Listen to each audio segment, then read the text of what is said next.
과학적 설명과 인간 해방이라고 하는 제목 관련해서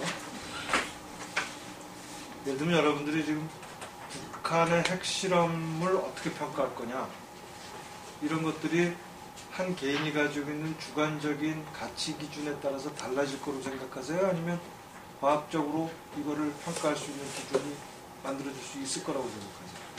과학적으로 평가할 수 있을 것 같아요? 아니면 이건 주관적 평가에 따라 달라지는 거다라고 말할 수 있을 것 같아요?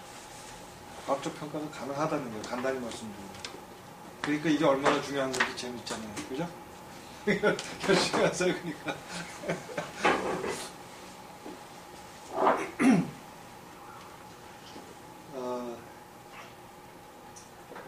어렵긴 해요. 어렵긴 한데 약간 우선 그 책의 제1절에 나와 있는 서론부터 제가 간단하게 이야기할게요. 여러 가지 얘기 나와 있지만 자동적 객체와 타동적 객체를 구분하는 거 우리는 이미 잘 알고 있기 때문에 생략하고요. 사회가 행위에 의존하고 개념에 의존한다라고 하는 거 알고 있으니까. 그 다음에 중요한 말이 사회라는 객체는 사실 속에 가치를 포함한다. 너무나 당연한 거잖아요. 왜냐하면 사회가 행위에 의해서 만들어지고 행위라고 하는 거에는 가치가 포함되지 않을 수가 없잖아요. 사람의 행위에 사람이 가지고 있는 가치가 포함되지 않을 수가 없잖아요. 그러니까 행위로 이루어진 사회가 당연히 가치를 포함한다는 건 너무나 당연한 거죠. 그런데 행위라고 하는 게 인지적 요인에 의해서만 조건 지어지는 게 아니라 정서적 그리고 자연 충동적 요인에 의해서 조건 지어진다는 것을 여러분들이 다 아시죠? 너 왜 그랬어? 그랬을 때 합리적으로 설명할 수 있는 사람도 있지만 열받아서 또는 배고파서 이거 다 설명이 되잖아요. 배고프다라고 하는 건 이른바 코네이티브 그리고 열받아서 어펙티브, 인지적, 코그니티브. 그러니까 우리가 전통적으로 쭉 설명해왔던 인간의 행위를 설명하는 여러 가지 방식들이 쭉 있어 왔잖아요. 그게 실제로 다 맞는 거죠. 3가지로 하든 5가지로 하든 뭐 몇 가지로 더 나눌 수도 있겠지만 어쨌든 중요한 얘기는 코그니티브, 인지적 요인 하나만으로 행위를 설명해낼 수는 없다라고 하는 겁니다. 그렇기 때문에 사회이론이 행위 또는 실천을 설명하려고 할 경우에 인지적 요인, 다른 말로 얘기하면 이론적 요인 이외에 다른 요인들에 대해서도 항상 열어놔야 된다. 이거 열어놓지 않고 인지적 요인만으로 또는 이론적 요인만으로 설명하려고 할 때는 항상 실패한다. 그러면 우리가 여기서 지금 선행 연구에 대한 비판을 통해서 하려고 하는 이 이론적인 연구는 만약에 사회과학이 궁극적으로 사람이 자기가 하고 싶은 대로 하는 것, 이걸 자아실현이라고 표현해도 좋겠고 해방이라고 표현해도 좋겠고 자유를 완성하는 것, 억압으로부터 벗어나는 것, 뭐 이런 뭐라고 표현해도 좋은데 그와 같은 해방에 또는 자기 실현의 필요 조건이지 비판이라고 하는 게 그 자체가 충분 조건이 되지는 않는다. 그래서 전통적인 그 철학자들은 자유는 필연의 인식 또는 해방은 필연의 인식이다 이렇게 얘기를 했는데 바스카는 자유 또는 해방은 필연의 인식이 아니라 필연의 인식이 전제 조건이긴 하지만 그 필연에서 벗어나는 거다 이렇게 얘기하고 있죠. 이걸 아마 막스의 표현으로 바꿔서 얘기하자 그러면 기존의 철학은 세계를 해석했지만 앞으로의 철학은 세계를 변혁하는 거다 라는 말과 같은 말로 이해할 수 있을 겁니다.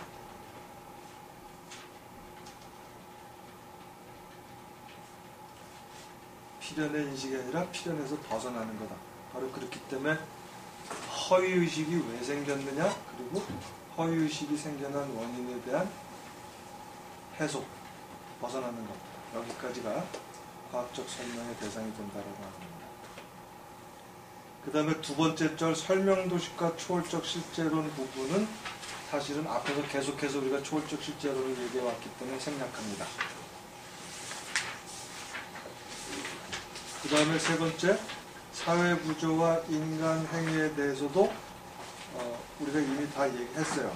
그런데 변형적 사회활동 모델이 물상화와 자원론의 오류. 물상화라고 하는 걸 우리는 디르케임 모델 갖고 설명했고, 자원론이라는 걸 베버 모델 갖고 설명했었죠. 그 두 가지 다 존재적 오류를 가지고 있다. 그 다음에 사회적 결정론, 집합주의 이런 얘기하는 거고, 방법론적 개인주의 얘기했고, 두 가지 다 이식적 오류에 빠져 있게 되는데, 변형적 사회활동 모델은 두 가지, 네 가지 오류에서 다 벗어날 수 있게 된다.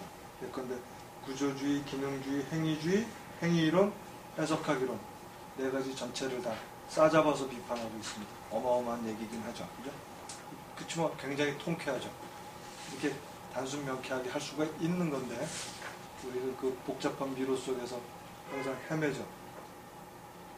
설마 그렇게 간단할까? 더 복잡한 게 있을 텐데 이러고 공부 더 열심히 하죠.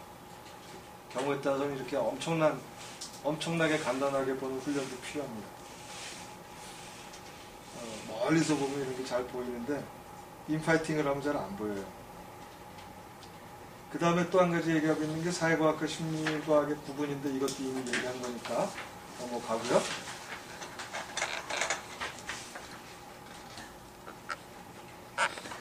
그 다음에 중요한 얘기는 변형적 사회활동 모델을 중심으로 해서 행위의 측면을 살펴보면 우리 187쪽에 있는 그림, 요걸 이해하는 게 중요합니다. 여러분이 보시다시피 그림에 어떤 행위를 하기 전에는 우리는 반드시 행위의 동기가 있기 마련이잖아요. 이걸 믿음 체계라고 우리가 얘기해도 좋고, 어쨌든 믿음 체계든 동기든 간에 이게 행위를 이야기하죠. 행위의 원인적이니까. 근데 행위 결과들이 나타나면 그게 의도하지 않은 결과들로 대부분은 나타나죠. 대부분 의도하지 않은 결과로 나타난다는 게 무슨 뜻이냐면 우리는 언제나 사회가 부조리하다고 느끼지 사회가 정말 내 맘대로 된다고 느끼는 사람은 아무도 없잖아요. 그죠? 의도하지 않은 결과들이죠. 그래서 그 결과들이 다시 우리한테 행위의 조건들로 나타나게 된다는 것도 다 알죠. 왜냐하면 우리가 의식적으로 무의식적으로 사회를 재생산하고 의식적으로 변형해서 재생산한다고 하더라도 마음에 드는 적은 거의 없죠. 어쨌든 그게 우리의 행위를 조건짓게 됩니다. 그리고 나면 우리는 이게 왜 그렇게 됐지라고 추리를 하게 됩니다. 왜 이렇게 뭐가 잘못된 거지라고 추리를 합니다. 이 추리의 결과를 받아들여서 내가 내 동기를 수정합니다. 이해되죠? 믿음체계를 수정한다는 거죠. 그리고 나서 그게 다시 새로운 행위로 나타난다라고 하는 겁니다. 중요한 얘기는 여기서 피드백입니다. 내가 만든 사회가 나를 결정짓는 건데 내가 다시 그 결정지은 거에 대해서 추리를 통해서 성찰을 통해서 개입하게 된다는 겁니다. 의도적인 변형적 재생산을 할 수 있게 된다는 겁니다. 이게 이제 그 변형적 사회활동 모델의 행위 측면입니다. 근데 이게 꼭 사회적 행위를 얘기하는 건가요? 아니요, 꼭 그렇지는 않아요. 아까 개인적 행위로 가는 내가 예. 밥을 먹는다는 행위가 네. 배고프다는 동기에 의해서 네. 발생이 되면 그 의도하지 않은 결과들이 아니라 의도한 결과들이 나타나잖아요. 밥을 먹으면서 그런 경우에 배고픔을 해소할 수가 있으니까. 네. 네. 그런 경우엔 따로 더 이상 추리하지 않죠. 네, 학습이 되고 그렇게 되면서 배고프면 밥을 먹어야 되는구나. 이런 식으로 하면서 이것이 간섭화되는 거 아닙니까? 그러니까 그런 경우에는 추리를 통해서 동기를 변경시킬 필요가 없죠. 그렇죠. 의도한 결과가 나오니까. 아, 의도하지 않은 결과가 네, 나왔을 때 네. 그때 성찰이라는 그런 거죠. 과정이 매기게 된다는 거죠. 의도한 결과가 나왔을 때는 스톱이죠. 네. 그러니까 그때는 이게 순환이 되지 않겠네요. 그렇겠죠. 네. 그 다음에 근데 이게 어떤 경우에도 우리가 이거를 완벽하게 의도한 결과로 만들어낼 수 없는 이유는 뭐냐면 어떤 경우는 아니고요. 보통 경우 잘 안 되는 이유는 뭐냐면 이런 동기 또는 우리가 욕구, 믿음 체계라고도 얘기할 수 있는 이런 것들이 아까 우리 얘기한 것처럼 행위는 단순히 인지적 요인에 의해서만 결정되는 게 아니라 정서적인 요인과 자연 충동적인 요인에 의해서도 결정되기 때문에 그렇게 간단치는 않은 거죠. 게다가 행위는 의식적인 거는 성찰의 가능성이 상당히 높지만 무의식적 행위의 성찰 가능성은 거의 없거든요. 사실 행위 중에 무의식적인 게 더 많은데 그거를 성찰하는 일은 굉장히 어렵죠. 물론 불가능한 건 아니고 우리 굉장히 많은 노력들은 무의식적인 거를 의식화하는 작업이기도 하죠. 그렇긴 하지만 어쨌든 그렇게 쉽지 않다는 얘기입니다. 그런데 네, 말씀하세요. 근데 이거를 이제 간단한 걸로 환원시키면 이론주의가 돼버린다는 거예요. 예컨대 이론주의가 잘못된다는 게 이론만으로 행위가 결정될 수 있다고 믿고 있기 때문이라는 거예요. 그렇지 않은데도 불구하고.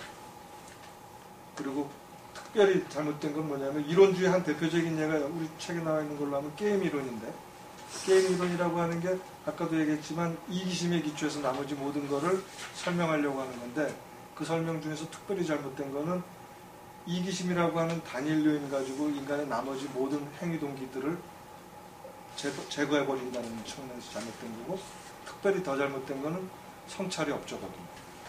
이기심에 의해서 계속해서 피드백이 없는 건 아니지만 근본적으로 성찰이라고 하는 측면의 피드백은 없죠. 여하간 이런 것들이 그 3절에서 중요한 얘기입니다. 그 다음에 그러면 이 성찰이 개입이 됐을 때는 네. 이 행위가 의도하지 않은 결과들을 발생시킬 가능성이 이것이 스나이 되면 될수록 네. 더욱더 줄어든다는 겁니다. 물론이죠. 가능성은. 물론이죠. 그게 아니라면 역사의 발전을 설명해낼 수가 없죠. 네.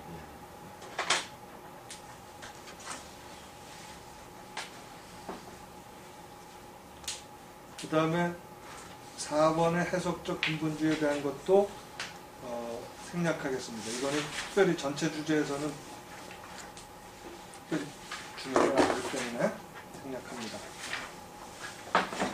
다만 한 가지, 그 해석적 근본주의라고 하는 것도 방금 우리가 게임 이론 비판했던 것과 마찬가지로 인간의 행위라고 하는 것 또는 사회적 지식이라고 하는 게, 사회적 믿음체계라고 하는 게 피드백을 통해서 계속해서 정정된다라고 하는 것을 해석적 또는 해석학적 근본주의자들은 부정합니다.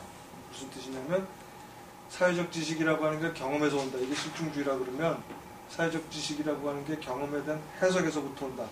이렇게 얘기하는 거거든요. 이 주관적 해석인데 이 주관적 해석 자체가 방금 얘기한 것처럼 피드백을 통해서 계속해서 정정된다고 받아들인다면 해석학적인 게 문제가 안 되는데, 해석학적 근본주의라고 하는 건 바로 그 개인들에 의해서 해석된 그 자체가 사회를 만든다라고 하는 데서 멈춰버리기 때문에, 그래서 최종적으로는 실증주의와 마찬가지로 사회과학에서 가치 중립성이라고 하는 것을 받아들이고 있다. 해석학적 가치 중립성이 깨지는 건 어떤 거냐면 가치에 대한 비판을 할 수 있다는 뜻이고, 가치에 대한 비판을 할 수 있다는 뜻은 성찰을 통한 피드백이 가능하다는 뜻이거든요. 방금 우리 그림상에서 봤던 거와 같은 과정이 계속 일어난다는 게 이론 속에 포함이 돼야 되는데, 해석학적 근본주의는 이런 메커니즘이 이론 속에 포함되어 있지 않다는 겁니다. 실증주의가 그렇지 못하다는 건 너무나 당연한 거고요. 어쨌든 그게 해석학적 근본주의에 대한 비판 요약인데 생략하고요. 그 다음에 이제 제일 중요한 거, 오늘 이제 이 얘기만 제대로 우리가 공부하면 끝납니다. 사실과 가치의 나선이라고 되어 있는 거.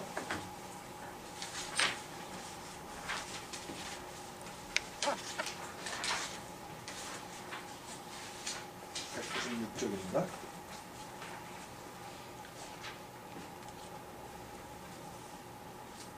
이 부분을 이해하려고 그러면 우리가 두 가지를 이해해야 되는데, 우선 첫 번째는 뭐냐면 이미 여러 번 얘기했던 것처럼 사회적 객체는 개인들의 행위로 이루어져 있기 때문에 가치주입적일 수밖에 없다. 왜냐하면 개인 행위 자체가 가치에 기초해서만 이루어지기 때문에. 그런데 우리 지금 여기서 얘기하는 그 변형적 사회활동 모델은 사회적 객체가 행위로 이루어져 있는 가치주입적인 거다라고 하는 걸 인정하는 데 비해서 몇 가지 이론들은 그 가치주입적이다라고 하는 걸 부정한다라고 하는 거죠. 가장 대표적인 게 실증주의겠죠. 실증주의라고 하는 건 가치주입적인 건 사실적 담론이 아니다라고 얘기하죠. 대표적인 게 베벌 겁니다. 베벌은 가치주입적인 것은 사실적 담론하고 구분될 수 있고 전자는 과학의 대상이 아니고 뭐 철학의 대상이다 이렇게 얘기를 해버리는 거죠. 근데 그건 구분될 수도 없을 뿐더러 모든 행위에는 그게 섞여 있을 수밖에 없다는 겁니다.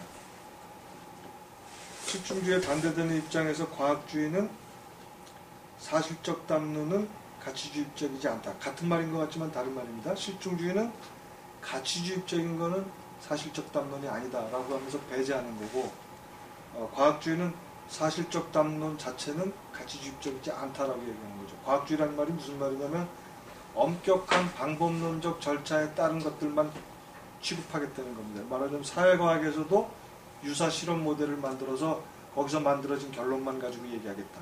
이게 일종의 사실적 담론인데 그것들은 가치주입적이지 않다는 거죠.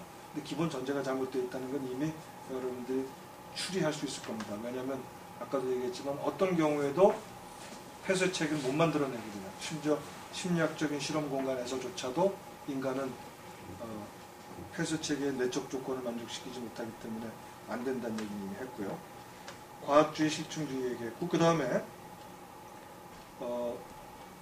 이론주의는 어떤 특징을 가지고 있냐면 사회적 객체가 행위 의존적이라는 걸 부정해버립니다. 행위 의존적이란 말은 실천 의존적이다라는 말 가지고도 바꿔서 얘기할 수 있을 건데 어쨌든 이론이라고 하는 게 실천을 통해서 현실 속에 들어갔을 때만 어떤 영향력을 행사할 수 있는 건데도 불구하고 그런데 실천이나 행위는 이론에만 의존하지 않잖아요. 아까 우리가 봤던 것처럼 인지적 요인만 아니라 다른 요인들도 가지고 있잖아요. 그렇기 때문에 이론의 효과라고 하는 거는 실천을 통해서만 확인될 수 있는 거지 그 이론 그 자체만 가지고 되지 않는 건데 그렇게 된다고 주장하는 게 바로 이론주의가 가지고 있는 문제고 반대로 실천주의라고 하는 거는 행위가 아무리 정서적이고 즉각적으로 일어난다고 하더라도 언제나 그 안에는 인지적 기초가 있다는 건 분명하잖아요. 행위가 합리적이기도 하고 비합리적이기도 하다 이 말이죠. 간단히 말하면 합리적인 걸로만 돼 있다. 이거 이론주의고 비합리적으로만 돼 있다. 이거 실천주의다 이런 뜻입니다. 둘 다를 고려해야 되는데 고려하지 않고 있다. 이런 의미에서 지금 과학주의, 실증주의, 이론주의, 실천주의를 다 비판하고 있습니다. 이게 지금 표 1번 그 198페이지 보시면 지금 내가 방금 얘기했던 네 가지 이론주의, 실증주의, 과학주의, 실천주의 이거 얘기했잖아요. 보세요. 그 F는 물론 당연히 팩트고요. V는 밸류입니다. 팩트에서 밸류가 추리되지 않는다. 아까 우리 얘기했던 실증주의. 그죠? 사실에서 가치가 드러나지 않는다라고 하는 거고 밸류에서 팩트가 드러나지 않는다. 그걸로 추론될 수 없다. 과학주의고요. 그 다음에 T는 theory죠. 그리고 프락시스고 이론에서 실천이 추리되지 않는다. 말하면 실천은 훨씬 비합리적인 거다. 그러니까 이게 실천주의, 비합리주의라고 여기 표현되어 있지만 아까 우리가 얘기한 걸로 얘기하자 그러면 실천주의입니다. 그리고 이론이 곧 실천을 결정한다. 뒤집어서 얘기하면 실천에서 이론이 나오지 않는다. 라고 얘기하는 게 이론주의입니다.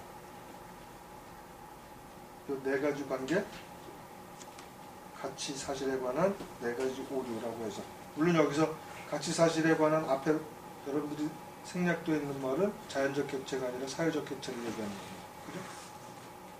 자연적 객체가 아니고 사회적 객체에서의 가치 사실 관계에 대한 네 가지 오류를 얘기하는 겁니다.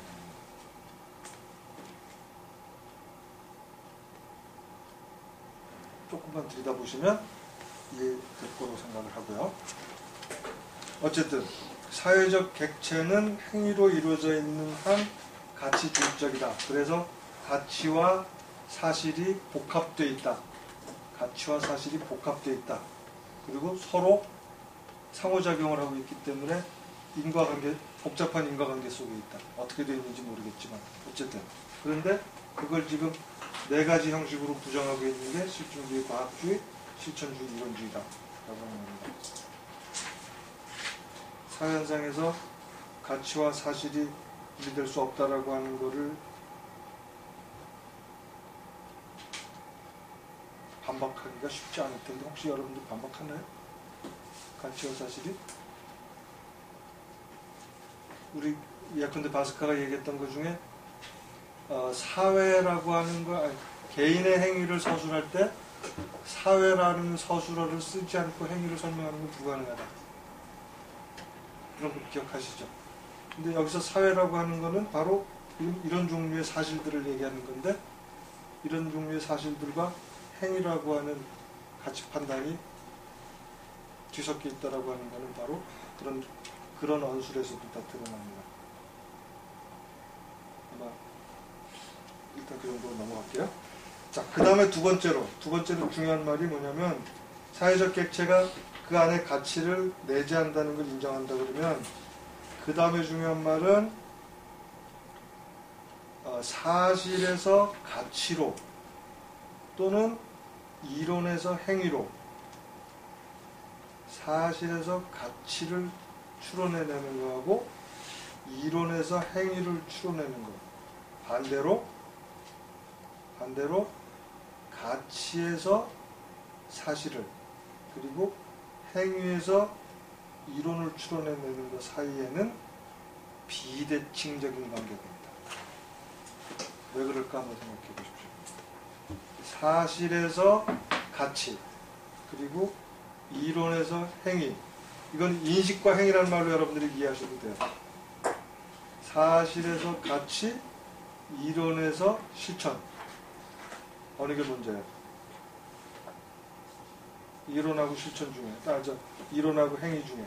사실에서 가치, 이론에서 실천을 추론하는 거하고, 거꾸로 이론에서 가치에서 사실, 실천에서 이론을 추론하는 그 관계 사이에는, 그러니까 상호작용에는 비대칭적인 상호관계가 있다.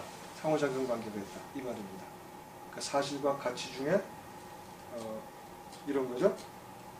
사실과 이론에 대한 고려는 가치와 실천의 동기를 부여할 뿐만 아니라 논리적 판단을 수반한다. 이 책에 이 말이 무슨 말인지 굉장히 어렵게 되어 있지만 다시 한번요. 사실과 이론에 대한 고려는 가치와 실천의 동기를 부여할 뿐만 아니라, 만약에 이러이러한 이론이 옳다 그러면 나는 이러이러한 가치를 거기다 부여하겠죠. 그리고 실천을 하려고 애쓰겠죠. 그뿐만 아니라 그건 논리적 판단을 수반한다. 자연스럽다라는 겁니다. 그런데 거꾸로 가치와 실천에 대한 고려는 어떤 게 옳다라고 하는 가치관을 내가 갖고 있게 된다 그러면, 그리고 나는 이러이러한 세상이 돼야 된다라고 하는 당위성을 갖고 있다 그러면 내가 이론이나 사실에 대해서 그거에 걸맞는 이론이나 사실에 대해서 얘기할 수는 있겠지만 그게 반드시 논리적 판단을 수반하지는 않는다. 일관성을 갖지는 않는다. 왜 그럴까요? 예컨대 이런 겁니다. 여기서 논리적 판단을 수반하지 않는다는 말의 핵심은 뭐냐면, 자연주의적인 의미의 일관성이 유지된다, 유지되지 않는다. 자연주의적인 일관성이 유지된다, 유지되지 않는다라는 말의 의미는 뭐냐면, 삶이나 행위라고 하는 게 일종의 자연현상인데, 이 자연현상일 경우에 삶이나 행위는 주어져 있는 조건에 대한 최적의 선택이죠. 주어져 있는 조건에 대한 최적의 선택이, 조건이 먼저고 선택이 나중이죠. 객관이 먼저고 자연적인 게 먼저고 그 다음에 개인 주관적인 게 나중이죠. 조건에 대한 선택이라는 뜻입니다. 그래서 사실과 이론이 그 다음에 가치와 실천이라고 하는 걸 조건 지어놓는다. 이거는 논리적 일관성을 갖고 논리적 판단을 수반한다. 다시 말하면 세상이 이렇게 생겨먹었다고 그러면 나는 이런 게 더 좋다고 판단한다 라고 하는 건 논리적 수반 관계에 있다는 겁니다. 근데 내가 이렇게 좋다 그래서 그 다음에 세상이 이렇게 바뀌어야 된다라고 하는 거는 그럴 수는 있겠지만 논리적 일관성은 없다 이 말이에요. 내 주관적인 판단에 의해서, 내 선택에 의해서 거기에 맞춰서 세상을 바꾸겠다. 이건 좀 곤란하다는 게. 그럴 수는 있지만, 그런 동기부여는 가질 수 있지만, 그게 실제로 그 논리적 일관성을 갖지는 않는다는 겁니다. 그렇게 되면 실존주의적 겁니다. 그런 게 사실 실존주의. 왜냐하면 나는 내 하고 싶은 대로 세상을 살겠다. 실존주의의 최종 결론은 자살이거든요. 세상을 바꾸는 게 아니라 자살이거든요. 그러니까 이게 지금 이론과 사실과 이론에서 실천과 가치를 뽑아내는 거는 자연적 필연성이 있지만 그 반대는 아니다 이거예요. 왜냐하면 삶이라고 하는 건 주어져 있는 조건에 적응하는 거지 기본적으로 삶이 환경을 만들어내는 게 아니기 때문에 기본 원칙이 물론 중간중간에 우리는 역작용이 있다는 건 알고 있죠. 그죠? 역작용이라는 말 아까 다운워드라고 얘기했던 그런 것들이 있다는 건 알지만 기본적으로 그렇다는 겁니다. 이걸 다르게 것이 1차적이고 2차적이라는 얘기인가요? 그렇죠. 그렇죠. 네. 1차적, 2차적이라고 표현하기 좋겠고요.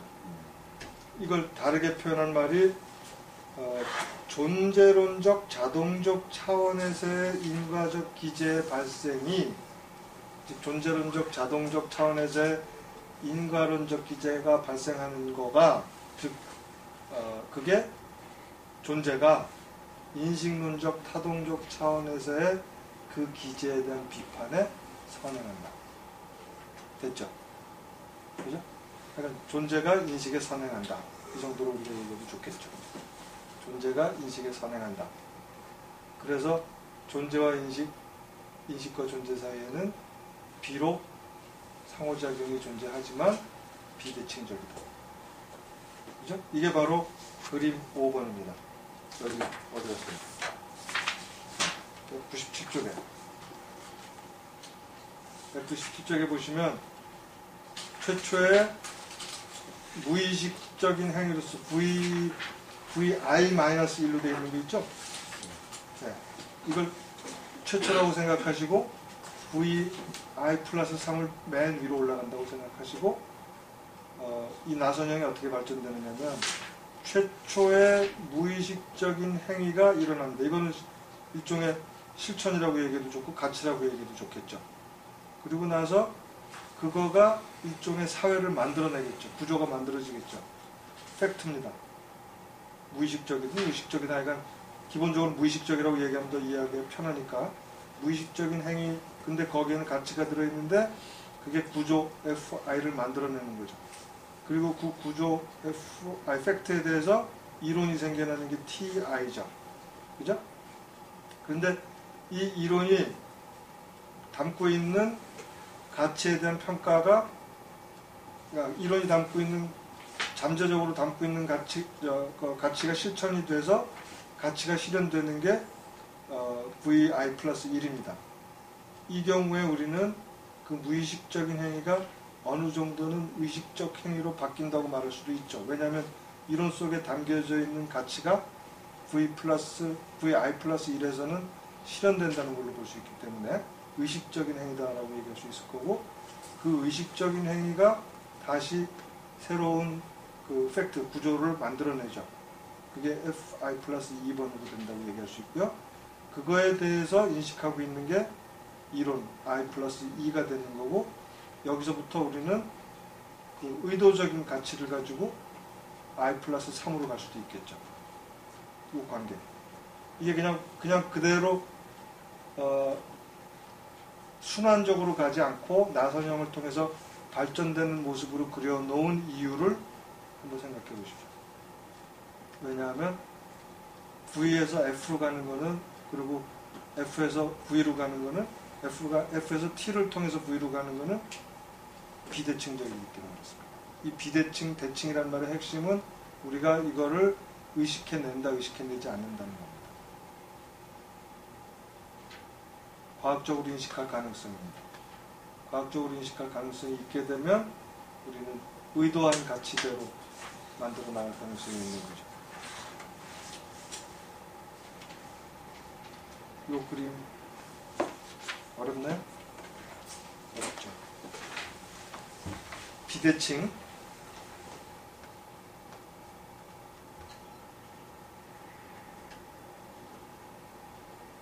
자, 다른 설명을 통해서 그 그림을 다시 한번 이해해 주십시오. 다른 설명이라는 게 뭐냐면, 자, 그럼 이제 과학의 임무가 뭐냐? 이게 자연과학이든 사회과학이든 마찬가지입니다. 모든 과학은 어떤 객체 O, 오브젝트겠죠. 이게 사회적이든 자연적이든 어떤 객체에 대한 믿음 P가 허위라고 판단할 근거가 있고, 이 허위란 말은 부분만 보고 전체를 못 본다는 얘기 여러 번 얘기했습니다. O에 대한 믿음 P가 허위라고 판단할 근거가 있고, 어떤 원인 S가 잘못된 믿음 P를 설명할 수 있다고 한다면, 그러면 우리는 그 어떤 원인 S가 나쁘다, 얘가 잘못된 믿음을 가져다 준 원인이니까 나쁘다라고 같이 판단하게 될 거고요. 그리고 이에 대한 제거, 원인으로서의 S를 제거하려고 하는 것을 우리는 합리적이다, 긍정적이다 이렇게 평가할 수 있게 된다는 겁니다. 대표적인 거, 자연과학에서 가장 대표적인 거 아마 신이 추방된 게 이런 걸 겁니다. 자연과학에 의해서 신이 추방되는 경우가 O에 대한 믿음 P가 허위다, 잘못됐는데 신 때문에 그렇게 됐다. 그러면 신 나쁘다 이렇게 되는 거고, 신 없이 과학하자 일로 간다는 겁니다. 예를 들면, 자, 좀 너무 극단적인 예인데 사실은 제일 정확한 예입니다. 그리고 여기서 주의해야 될 게, 여기 그 오브젝트 O, 객체라고 하는 거는 그 원인 S나 그 믿음 P에 대해서 독립적으로 존재한다. 자동적 객체다. 이게 대단히 중요한 겁니다. 이게 독립적이다라는 걸 부정하게 되면 어떤 일이 벌어지냐면, 심리학적 합리화? 심리학적 합리화 무슨 말인지 아시죠? 그리고 이데올로기적인 신비화. 어떤 P나 S 이런 것들에 대해서 우리가 인정하지 않고 허위 판단할 수 없게 되고 설명할 수 없게 되고, 단지 심리학적 합리화와 이데올로기적 신비화를 통해서 과학을 부정하게 된다는 뜻입니다. 심리학적 합리화와 이데올로기적 합리화를 통해서 과학의 판단을 부정하게 된다는 겁니다. 그런데 과학은 분명히 지금 그 S와 P가 단지 O에 대한 그 평가에 불과한 거다라는 거고, 그 평가가 잘못된 거다라고 하는 것을 드러내줄 수 있다라고 하는 겁니다. 그러면 이 지금 방금 O에 대한 믿음 P가 허위고 어떤 원인 S가 P를 설명할 수 있다 그러면, S는 부정적인 것, 그리고 S를 없애려고 하는 것은 합리적인 것, 이렇게 얘기한다라고 하는 거를 두 가지 조건으로 나눠서 설명하자 그러면, 다스카는 하나는 비판적 조건, 하나는 설명적 조건이라고 얘기합니다. 비판적 조건이란 말은 아주 간단히 말하면 가치 판단입니다. 그래서 이 책에서는 비평이라고 표현되고 있는데, 비평이든 비판이든 어쨌든 가치 판단만 한다는 뜻입니다. 그거 마음에 안 들어, 잘못됐어, 사람이 어떻게 그럴 수가 있어, 이런 식의 얘기죠. 거기에 비해서 설명적 비판은 사람이 저렇게 저 모양이 된 거에는 다 이유가 있는 거고, 그 이유는 이러저러한 이러저러한 사실에서 근거하는 거다, 이걸 얘기하는 게 설명적 비판이다라고 얘기합니다. 이런 의미에서 비평 또는 비판은 필요 조건이고, 설명적 비판이 돼야 해방에 대한 인지적 조건의 충분 조건이 되겠죠. 인지적 조건 된다고 해서 곧바로 해방이 되는 문제는 아니지만, 그리고 나서 이 설명적 비판의 가능성을 높여나가는 게 이성의 진화다라고 얘기하고 있는 겁니다. 설명적 비판의 가능성을 점점 높여나가는 게 바로 인간의 합리성, 인간의 이성의 진화 과정이다. 즉 인간 이성은 진화적, 역사적인 거죠. 그래서 최종적으로 지금 과학이 등장한 거죠. 신화적, 종교적, 철학적, 과학적으로 점점 이성이 발전해 나가는 거죠. 그걸 설명하고 있는 게 도구적 합리성과 비판적 합리성이라는 제목으로 나와 있는 여러 가지 얘기입니다. 그 뒤로 넘어가면 여러분들이 조금 더 어렵기 때문에 우리는 오늘 여기서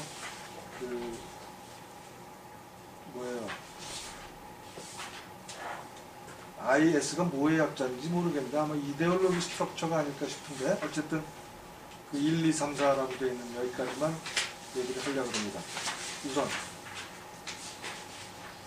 그 인간의 합리성이 점점 발전해 나간다라고 여러분들이 생각하시면 좋겠습니다. 첫 번째 수준에서는 기술적 합리성이다. 이건 자연과학이든 인간과학이든 어쨌든 기술적 합리성의 문제에 대해서 여러분들이 아실 겁니다. 목적과 수단 사이에 최소의 노력으로 어떤 목적을 달성하는 것, 이게 기술적 합리성이죠. 그 다음에 수준 2는 자연과학과 달리 인간과학 또는 사회과학의 경우에 이 기술적 합리성이 맥락적으로 위치 지어질 수밖에 없죠. 다시 말하면 기술적 합리성이 누구한테는 굉장히 좋은 건데 누구한테는 나쁠 수도 있는 경우가 생겨나죠. 사회과학의 경우에는. 예컨대 컨베이어 벨트 시스템이 그걸 쓰는 사장한테는 뭐 엄청나게 좋은 거지만 거기서 일해야 되는 노동자한테는 참 힘든 일이잖아요.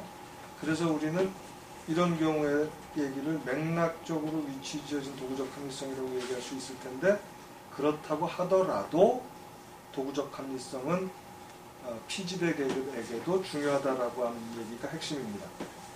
왜냐하면 컨베이어 벨트 시스템이라는 기술적 도구적 합리성도 우리가 어떻게 사용하느냐에 따라서는 즉 자동화를 해버리게 되고 노동자들을 거기서 해방시킬 수도 있는 거기 때문에 합리적 자기 해방의 필요 조건이라고 얘기를 하고 있습니다.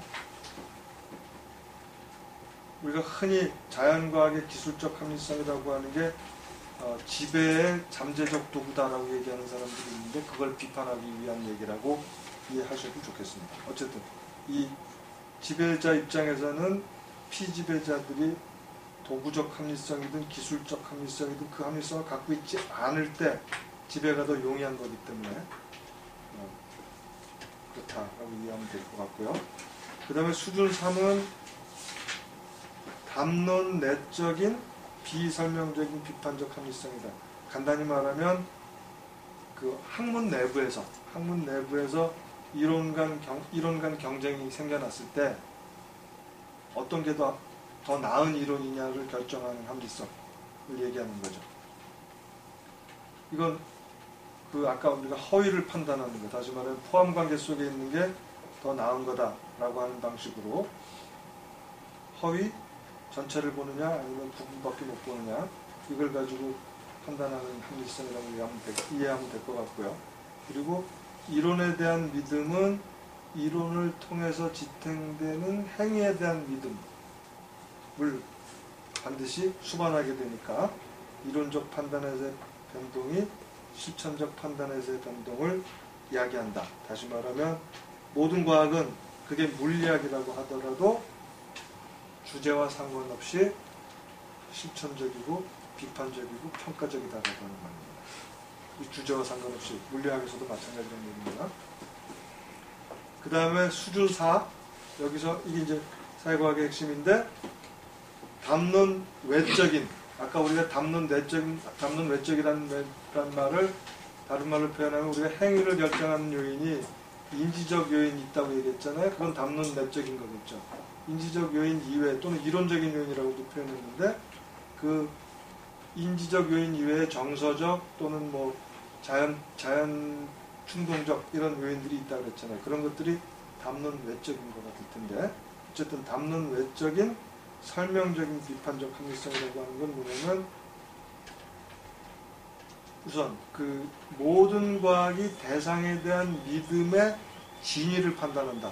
달이 있는지 없는지 판단한다 이 말이죠. 이건 자연과학이든지 사회과학이든지 마찬가지인데 사회과학의 대상은 그 자체가 개념이잖아요.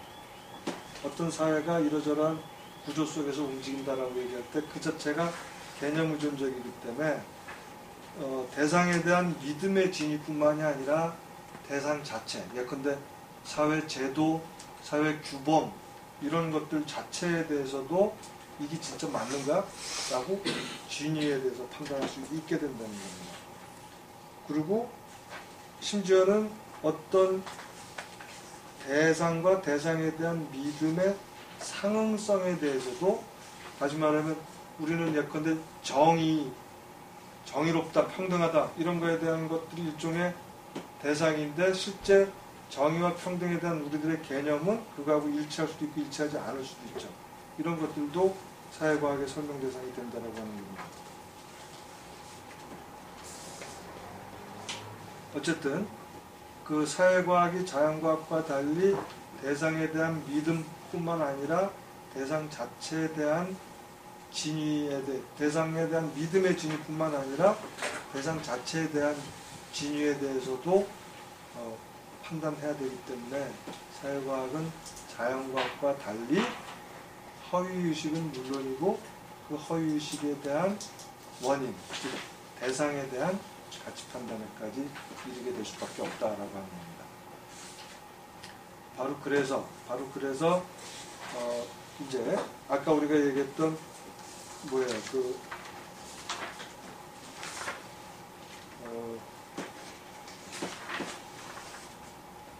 어떤 객체의 O에 대한 믿음 P가 허위라고 판단할 근거가 있고 어떤 원인 S가 P를 설명할 수 있다면 S에 대한 가치 판단은 부정적이 될 거고 그걸 없애려고 하는 건 합리적인 평가가 될 거다. 자연과학자들은 신을 추구한다. 내가 이런 얘기 했었는데 그것들이 이제 자연과학과 사회과학의 지금 방금 얘기한 이런 조건들을 고려해서 조금 더 정교하게 만들어진 게 그 206쪽의 그림입니다.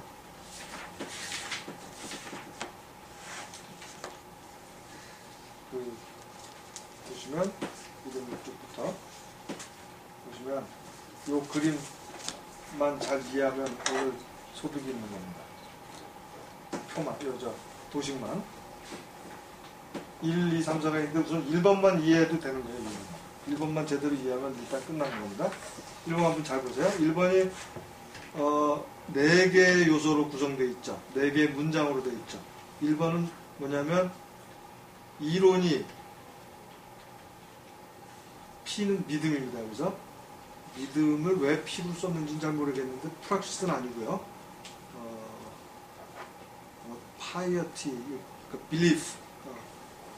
belief 있잖아요. 그 piety 정도일 것 같아요. 정확하게는 저도 모르겠고 어쨌든 P가 이론에 포함된다. 다시 말하면 이 P, 믿음이 허위다 이 말이죠. 포함되니까 이게 이코르가 되면 진리인데 이론 속에 이론이 더 크고 이론 속에 특정 믿음이 포함되니까 그 믿음이 잘못됐다는 얘기예요. 1번은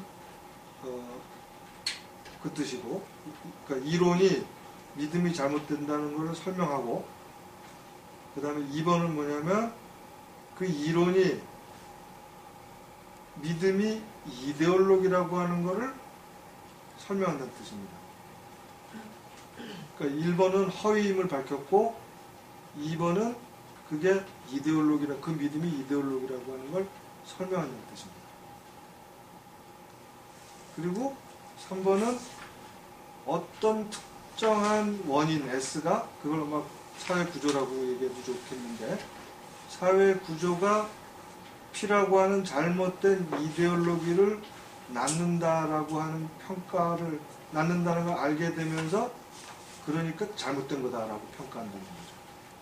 그죠? 어떤 구조가 P라고 하는 믿음이 이데올로기라고 하는 그 그걸 믿는 이데올로기를 만들어낸 원인인데 그거에 대한 평가가 이루어지면서 그 평가는 잘못된 거다.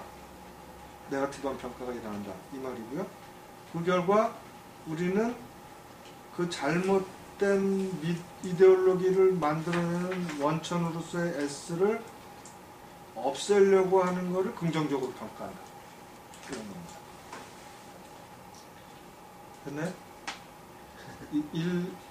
206쪽에 있는 그 표의 1, 2, 3, 4를 우리말로 번역해낼 수 있으면 일단 오늘 수업은 성공적입니다. 선생님 여기서 1번에 네. T가 P보다 크잖아요. 네. 부동. 네. 그게 왜 믿음이란 P가 네. 허위라는 식으로 이게 해석이 되는 거지? 이론이 믿음보다 클 때? 그거는 어떤 뜻이냐면 네. 우리가 허위의식을 사실과 진실관계로 얘기했던 거 기억하시나요? 네. 부분만 본다는 거죠. 그런 의미에서 어쨌든 지금 이 부등호는 허위의식이라고 하는 걸 표현해주는 부등호인데 P가 허위 의식이라는 거예요. P가 허위라고 하는 거를 T가 알려준다 이런 뜻으로 쓴 말인데 어쨌든 근데 허위라는 말을 제가 아까 전체를 못 보고 부분만 본다는 뜻으로 했으니까 이런 기호를 써도 괜찮을 것 같다는 생각이 들어요. 기호하고 상관없이 내용은 그겁니다. 이론이 어떤 믿음이 잘못된 걸 보여준다 이런 뜻이고요. 그 다음에 그 믿음이 이데올로기라고 하는 걸 설명해 준다. 네네. 맨 끝에 왜 33은 왜 들어간 겁니까? 아니 33은 저 각주야 각주. 33 갖고 마이너스 S는 그 S를 부정하는 그렇죠. 또 뭐 파인가 이게 뭐죠? 뭐라 그러죠? 네. 뭐예요? S를 부정하는 것을 긍정한다가 긍정한다. V로 온 거죠. 좋은 거다 마이너스 V가 이거죠. 아니라. 네. 네. 좋은 거다 이거죠. 설성 각주.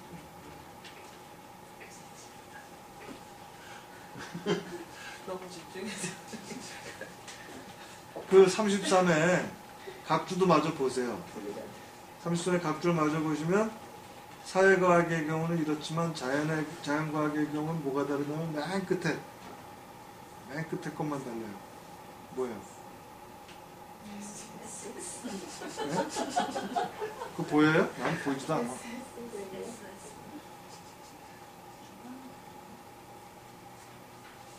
둘 중에 하나는 O가 돼야 될 것 같은데?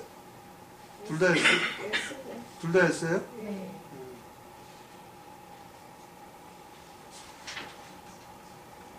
여하가 왜 이걸 SS로 해놨지? 올해는 뭐 달라지나요? 아니 그러면 그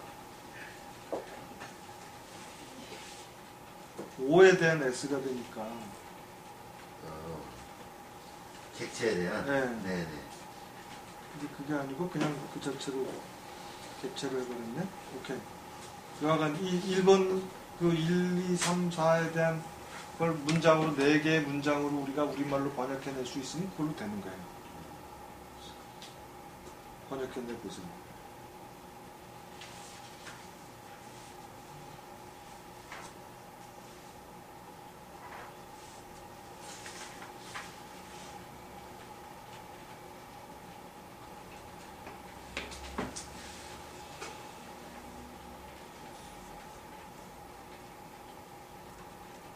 되나요?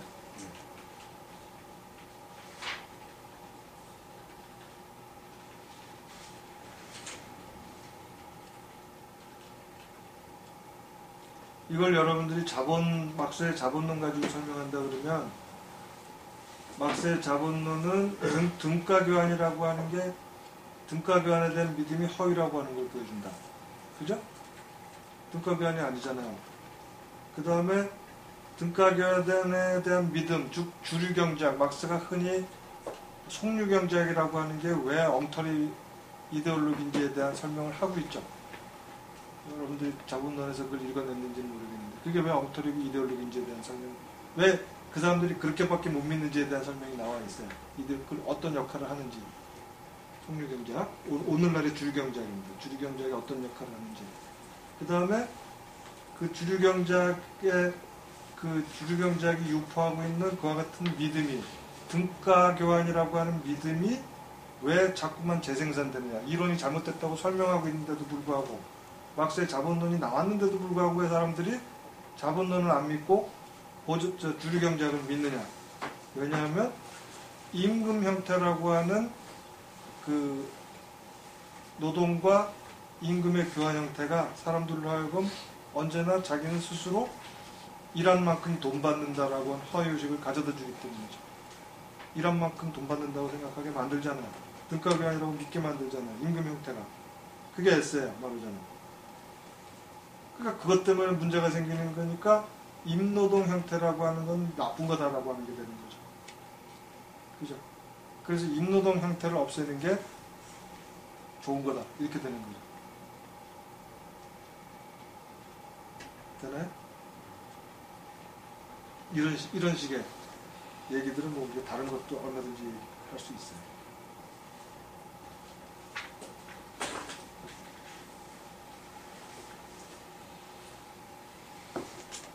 그리고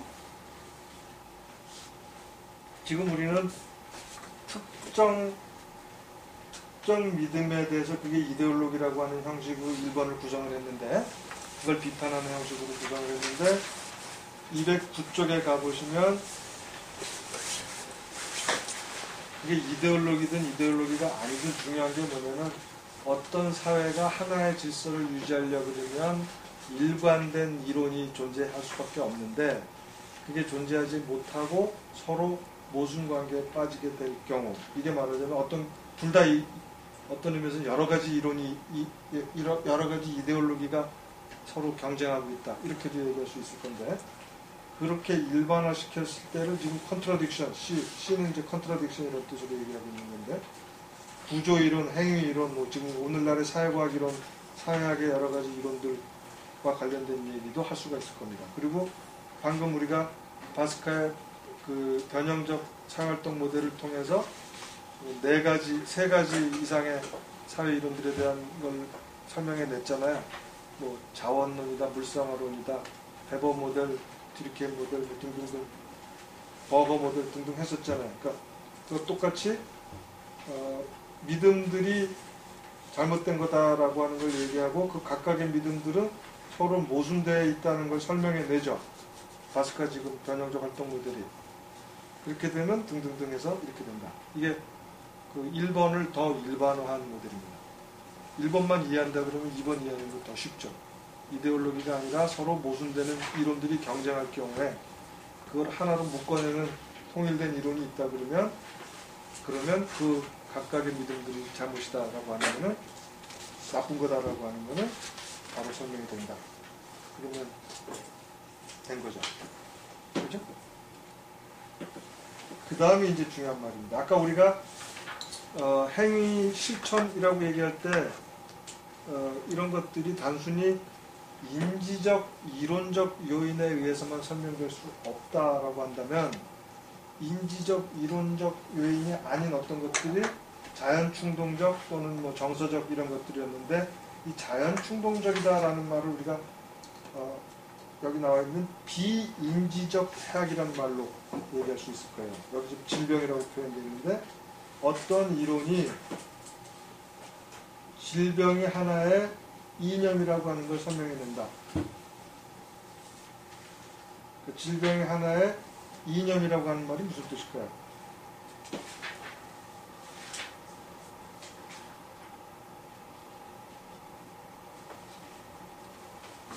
질병이 그냥 질병이네, 뭐, 그죠? 질병의 이념은 뒤에 나오는 얘기고, 질병이라고 하는 게 그대로 질병을 설명해내고, 그렇게 되면 이게 병이니까 나쁜 게 되는 거고, 그 다음에 병의 원인이 되는 어떤 S가 있다고 그러면 그 S는 나쁜 게 되는 거고, 그 S를 없애는 건 좋은 일이 되는 거죠. 됐죠? 그죠? 여기서 근데 병이라고 얘기할 때 이거는 바로 비인지적 요인들입니다. 왜냐하면 행위라고 하는 거는, 사회과학에서 행위라고 하는 거는 인지적인 걸로만 구성되어 있지 않으니까. 그리고 그 다음 네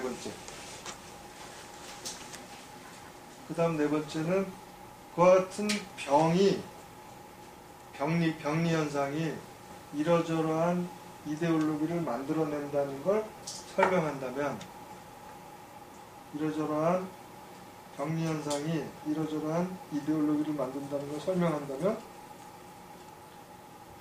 그 다음에 그걸 없애는 건 좋은 거고, 등등등등등이죠. 됐나요?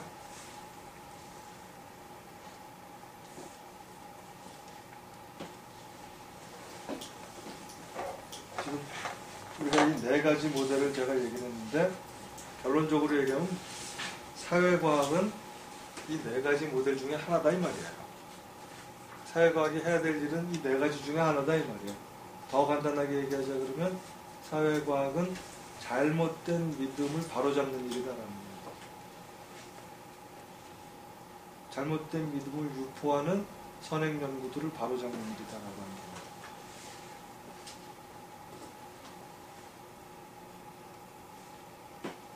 그러니까 가치 판단과 가치를 낳게 하는 사실에 대한 판단,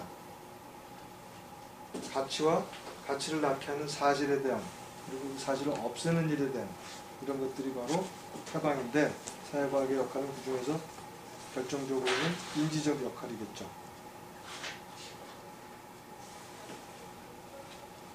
그 뒤에 비인지적인 거는 물론 실천적인 역할이 되는 건데, 그런 겁니다. 그래서 넘어가서 그 뒤에 심층한 일상에 대한 거는 조금 아까 우리가 이데올로기적 신비화하고 심리적인 합리화 얘기했던 거를 파고 들어간 겁니다. 이건 여러분들이 정신분석학 등등 관심 있는 사람들은 계속 보셔야 되고, 일단 넘어가고요. 그 다음에 결론으로 가서, 여기 지금 해방적 실천 일반이 가능한 조건이 무엇인가 이렇게 표현했지만, 바스카가 사실 더 하고 싶은 말은 아마도 사회과학이 가능한 조건이 무엇인가라는 말과 같은 말입니다. 바스카한테서 사회과학이 가능한 조건이 무엇인가, 해방적 실천 일반이 가능한 조건이 무엇인가, 사회과학이 가능한 조건이 무엇인가. 사회과학을 완전히 우리 다르게 정의했던 거 기억하셔야 되고요.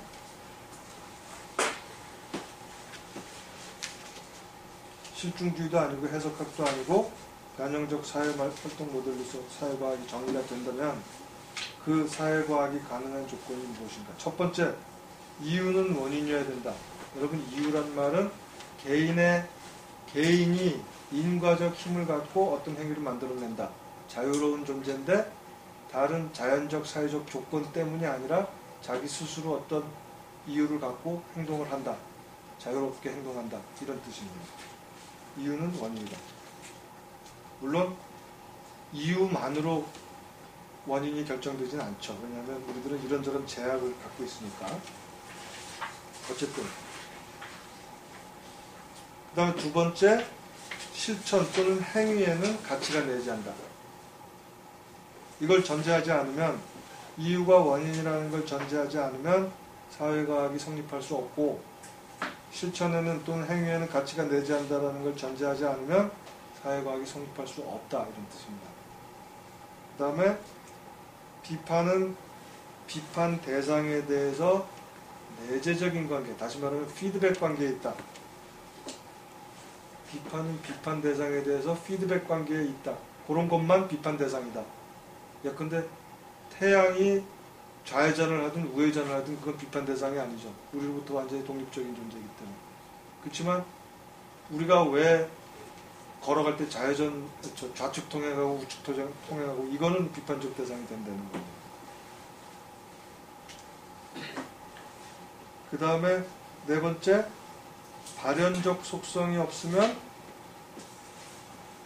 당연히 사회과학 자체가 불가능하죠. 필요가 없게 되죠. 사회과학은 단순히 그냥 우리가 지금 사회과학이라는 말의 의미, 과학이라는 말의 의미 자체가 발현적 속성이 존재하기 때문에 과학이 존재하는 거나 마찬가지잖아요. 그렇지 않으면 우리는 경험론 또는 유물론, 관념론 하나의 요소로 다 환원시켜버리면 되는 거죠.